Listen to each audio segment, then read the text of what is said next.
Point number 1, मुअजिज़ात जिन्हें हम English में मिरेकल्स कहते हैं, और करामात, ब्लेसिंग्स, अल्लाह ताला का खास करम हो, ये खालिसतन अल्लाह ताला के इख्तियार में है। ये कोई कॉम्पिटेंसी या कोई काबिलियत नहीं है कि जो शख्स खुद से हासिल कर ले। जैसा कोई शख्स ड्राइविंग करना सीख जाता है फिर वो अपनी मर्जी से ड्राइविंग करता रहे, तो मुअजिज़ात और करामात इस तरह नहीं होते, बल्कि अल्लाह ताला के इख्तियार में होते हैं। और इनमें से भी जो मुअजिज़ात हैं वो पर्टिकुलरली अल्लाह ताला अपने अंबिया इकराम अलैहिस्सलाम के साथ बसा औकात परमानेंटली अटैच कर देता है कुछ मुअजिज़ात को, और कुछ जो है वो वक्तन फवक्तन जो है वो सामने आते हैं।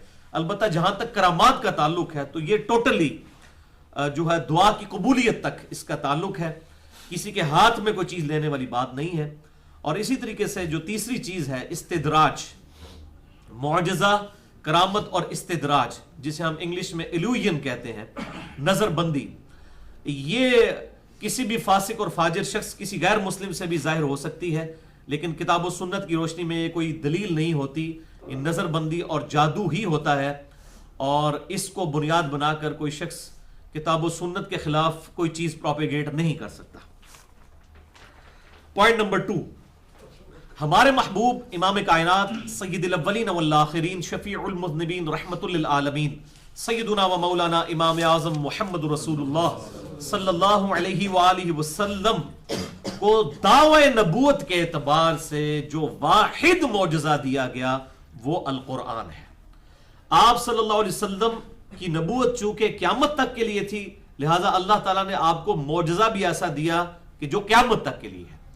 आज अगर मूसा अलैहिस्सलाम का आसा हमें मिल भी जाए, चाहे वो आप वेटिकन सिटी में बैठे हुए किसी प्रीस्ट को दे दें, किसी पादरी को, या यरूशलेम में बैठे हुए किसी यहूदी पादरी को दे दें, या इमाम काबा के हाथ में भी दे दें, वो कभी भी अजदहा नहीं बन सकता। वो मौजज़ा मूसा अलैहिस्सलाम के हाथों तक मौजज़ा था, लेकिन अल्हम्दुलिल्लाह ये किताब वो मौजज़ा है जो आप सल्लल्लाहु अलैहि वसल्लम के मुबारक ज़माने में भी मौजज़ा थी, और क़यामत तक आने वाले आखिरी इंसान के लिए भी अल्लाह के महबूब सल्लल्लाहु अलैहि वसल्लम का मौजज़ा है। आज साइंस अपने उरूज पर है, इस किताब की कोई एक आयत भी ऐसी नहीं है जो एस्टेब्लिश साइंस के खिलाफ हो। अल्हम्दुलिल्लाह, एस्टेब्लिश साइंस की मैं बात कर रहा हूं।